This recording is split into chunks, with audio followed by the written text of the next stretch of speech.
All right, so this knife thoughts video is going to be on this knife, the Jack Wolf Knives Canine Jack. And as usual, I'm going to talk a little bit about the pattern and then go into the review of the knife itself. So what pattern is this knife? Well, as the name suggests, it is called a dogleg jack. And to be completely honest with you, I was looking into this pattern. It's a pattern that I'm familiar with from a knife standpoint. I have several knives in the pattern, but it's one that I hadn't really heard any of the history on, in my time on the forums and online and things like that. So I went and, was looking for information on this knife, and to be completely honest, wasn't able to find much. So a lot of knives have kind of, if not history, at least mythology. So for example, the Barlow, right? There's some actual history that can be kind of verified about the Barlow, that there were people with the last name Barlow in Sheffield, England making knives, and they may have invented this idea of an elongated bolster. And so that's some actual history. And then of course there's mythology, or what I like to call mythology in the knife world. Things like, why they created it and all these things that it's probably more marketing than actual history. But an example of that is, on this swayback jack, the Wharncliffe blade, there was a person named Wharncliffe. Whether or not they invented this blade, who knows? Whether or not this blade was invented to really be a more working knife, like some like it's claimed some places, I don't know. That might be more mythology and marketing than actual history. But on the dogleg pattern, I wasn't really able to find either mythology or history.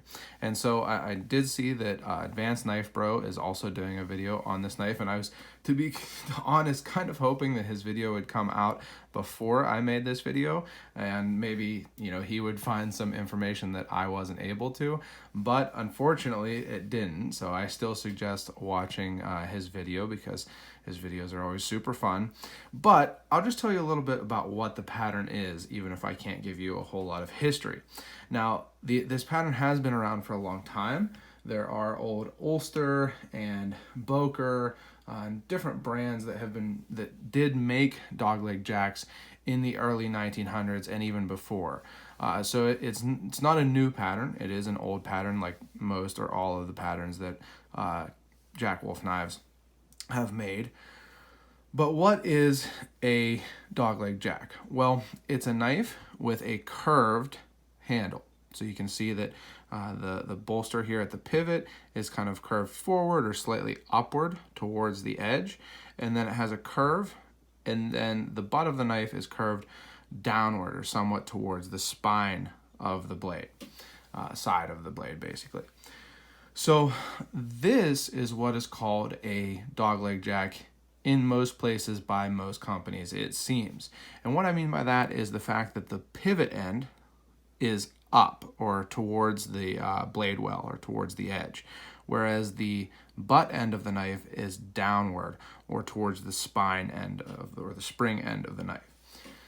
Interestingly, and to confuse things a little bit, Great Eastern Cutlery calls their 56 pattern, which is the same setup. It has the pivot bolster pointing towards the edge and the butt end bolster pointing towards the spine, a reverse dogleg. And I'll give you a comparison of both the 56 and the 18, which is the same type pattern. They call that the Beagle, but GEC has called this the reverse dogleg jack.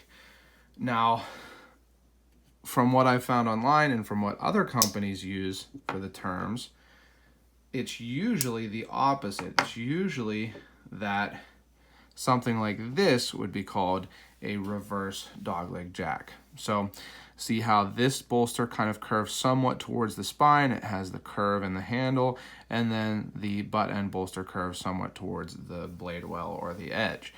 Now this is a trapper, and some trappers are dogleg or reverse dogleg jacks. Some trappers are not. I would not consider the classic case trapper a dogleg because it doesn't really have that curve. It has more of a flat spring side of the handle, and it does have a hump in the handle, so that's a good differentiator if you are familiar with the case trapper. Now, to go along, at least they're consistent in this matter, GEC has the number 48 pattern, which is very similar to Queen's number 11 utility trapper, which is basically a slimline trapper, and they call this a slim dogleg jack. So I don't have a GEC 48 right now, but it is very, very, very similar to the Queen, and GEC calls this a slim dogleg jack. But you can see that it has the opposite direction of the bolster curves. So a little confusing, as many knife pattern things usually are, or often are, but I think traditionally, historically, this is what is often called a dogleg jack, not a reverse dogleg jack. Now, to confuse things even more, I have also seen knives that have the same shape, but the blade coming out of the other end, the wider end, a reverse dogleg jack. Now, I think that that's less common, and I'm not sure that that would be widely agreed upon. I think that there are other names for knives like that. So I just wanted to mention that that's something I've seen online. I'm not sure that I agree with that or that that's the consensus, but just something I've seen. Now, if you're familiar with traditional knife patterns, you might be thinking to yourself, well, a knife with an S curve, like this dogleg has, is a serpentine jack. And to give you some examples of a serpentine jack, here is a gradation cutlery number 81, pretty sure. Either 81 or 82. Yeah, no, 82. 82 possum skinner. And this is a serpentine jack. And you can see that it has the same curve to the handle, the same overall curve. And to give you another example where you can see that really well is a Queen Stockman. So both of these are serpentine jacks, and you can see they have that same curve. But the differentiator between a serpentine jack and a dogleg jack is that on a serpentine jack, both bolsters are the same size or the same width.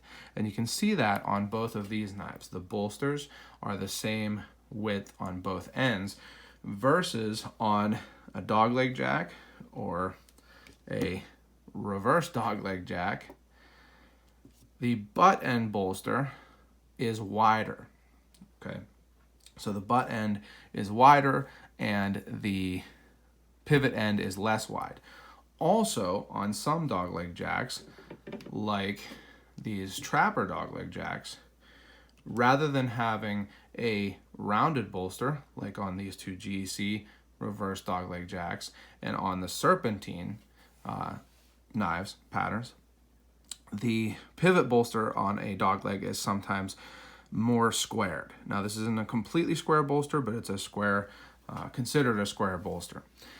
So that's another differentiator, whereas a serpentine jack usually has rounded bolsters, although there are some serpentine knives or jacks, some are not jacks, these are a Stockman and a penknife basically, that do have square bolsters as serpentine patterns. So, like most things with traditional knife patterns, it's not very obvious or clear, and it's hard to find specifics and, widely agreed upon exacts. But that should give you a good idea of what a dogleg jack is. Now, moving into the review of the knife itself, one thing that you might notice, and really one of the first things that I noticed about the canine,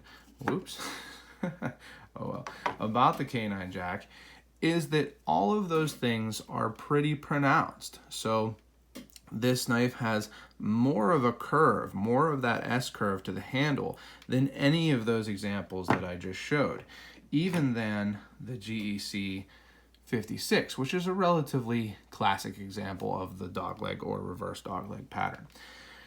The canine jack has significantly, noticeably more of a curve here. You can see this really solid curve that forms kind of an S shape. And then it also has more of that variation between the pivot bolster and the cap bolster or butt bolster, whatever you want to call it. The pivot bolster is significantly less wide than the butt end bolster, or at least it looks that way when you're looking at it and when you're holding it. Also, the K9 Jack's butt end is much more rounded than even knives with a rounded butt end that are a Dogleg Jack. You can see it's a very different kind of rounding. This is just like a continuation really of the shape and then rounded off, whereas on the K9 Jack, it actually gets wider. It doesn't just continue the shape or the width, it actually gets wider towards the butt and then comes and rounds off. So to me, all of that comes together to really fit with what Jack Wolf Knives has been doing, which is taking these really traditional, really classic patterns and modernizing them with modern construction and materials and a little bit of modern design, like on, again, the Midnight Jack, which there's not many coffin handled, or Midnight Jack, not many coffin handled Barlows out there. Taking a really traditional design and just modernizing the design a little bit or making it unique. And I really appreciate it. And it gives this knife a really striking look. It's very curvy. And just to share a little bit, when I first got this, Ben, who, does Jack Wolf Knives, messaged, how do you like it? And I said, it's great, super, super curvy. And he said, hopefully not too curvy. I said, no, it couldn't be. I love the curviness of this knife. I think that it's really cool and really unique.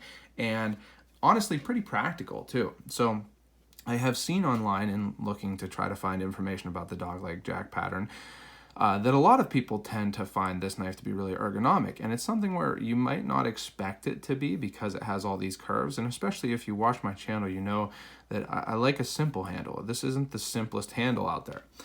But I found in use that this knife feels great in the hand, and I think that what Ben did with the little bit of stuff on the blade there, I did use this knife a good bit, so, but what Ben did with the butt end really makes it fit in the hand well in actual use. So in actual use, when you're using a knife, you tend, at least I don't really often use it, especially a slip joint in like this, hammer grip, right? It's more often something like this, like a pinch grip here. And when you do that, that really nice rounded butt end of the knife fits right into the kind of hollow of my palm and feels really, really good. I thought that this knife was super ergonomic, actually. And then you can see that my index finger kind of goes right up near the bolster. Even if I do choke up, you can see that this curve kind of goes right to the end of your hand. So it fits great in the hand. And even for like pull cuts and stuff, you get that kind of hollow there that your finger can go in, and it feels really good in the hand. So I was really impressed with the ergonomics of this knife. Now, just like the other Jack Wolf knives, this has a really nicely done hollow grind. It is a relatively thick blade, like a lot of the Jack Wolf knives, as you can see, and it doesn't come to quite as thin a tip as some of them do. So I'll give you a comparison. Here is, again, which one is the laid back Jack. And you can see that the tip is quite a bit thinner on the laid back Jack. And then, again, the Midnight Jack, definitely thinner. And that's true for pretty much all of them. Here is, just to give you some comparisons, here is the Sharpshooter Jack, really, really cool knife. And not a whole lot thinner, but a little thinner. Need to wipe all these off. These ones are all users for me, so it's okay for them to be dirty. I don't mind my knives being dirty, but I probably should wipe them off before doing videos.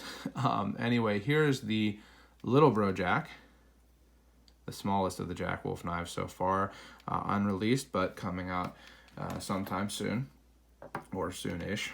And you can see that the tip, at least, is a little thicker than the other Jack Wolf knives, but definitely cut well. I used this for food prep a good bit, a little bit of cardboard cutting, and just general use, and it seemed to work really well. Now, I really like the shape of this spear also. Some people in my unboxing mentioned this is a nice spear shape, and that's true. I mean, Ben does a great job of all of these blade shapes. I think that he does a really good job of them, and makes them look, again, traditional, but kind of modernized. This is a nice, thick, tall spear point blade. Looks great with the drawn swedge, and just a good looking blade shape that works well. The action is also just as great as other Jack Wolf knives. Now, as with every Jack Wolf knife that I've gotten, a little bit after getting the knife and carrying and using it, it got kind of rough in the pivot. And I think what happens is it starts to work out some of the, stuff from the factory maybe, or maybe just gets a little bit dirty from being in my pocket because I don't tend to use the pocket slips. And all you have to do is put a little oil in it. I put mineral oil, that's what I use, and it fixed it right up. No issue at all. Super, super smooth. Beautiful walk and talk, as you can hear. And really nice pull, I would say, in line with the other Jack Wolf knives. About a 6 maybe. Perfectly centered. Came sharp. No blade play. I checked and checked and checked for blade play and blade wrap, and it doesn't seem to have any of either. So pretty much perfect construction. I mean, that's something that I think everyone has come to expect on these Jack Wolf knives. And you can see that I got the fat carbon. I'm forgetting what exactly this fat carbon is called. The box says DM red. I should remember, but I don't. So maybe I'll put it in the video here. Maybe I won't. We'll see. But it's very good looking. It reminds me of GEC's Red River acrylic, or what they've called different things, but I always think of it as Red River acrylic. And I think it's really cool looking. It is kind of like dark and broody looking to me. So I think it would look great on the Midnight Jack and the Vampire Jack that's coming out too. But really good looking, feels great in the hand. Really perfect construction. You can see there's no gaps at all. It's flush closed, flush at half stop, and flush at open. Really, everything I've said before about these Jack Wolf knives is true about this. Really, really well made knife. And I've really enjoyed getting to carry and use it. As always, I really appreciate Ben sending these to me. I really wish that I could have found more about the dogleg pattern, but I did look a good bit and didn't find much. So if anyone knows anything more about the dogleg jack pattern, about its history or mythology, I would really love to hear it in the comments. Please do. Feel free to leave anything you've heard, rumors, whispers, whatever you have about the dogleg jack pattern. But I think it's a really cool knife, and if you like a curvy knife, this is a great knife for you. So thank you for watching. I really appreciate it. Make sure that you are subscribed and click the bell, select all, so you know when I post new videos. I'll have more Jack Wolf Knives videos coming. Also, make sure you check out my social media. I'm on Instagram and Facebook at Knife Thoughts. Just a quick plug too, if you like Barlow knives, I'm doing a fun little kind of online club for people who are Barlow owners. If you go to knifethoughts.com/Barlow Bearcat Club, you'll be able to find information on that. And speaking of my website, make sure you check out knifethoughts.com, where I post articles on knives like this and knife-related topics. And last but not least, as always, don't forget to go out and do good.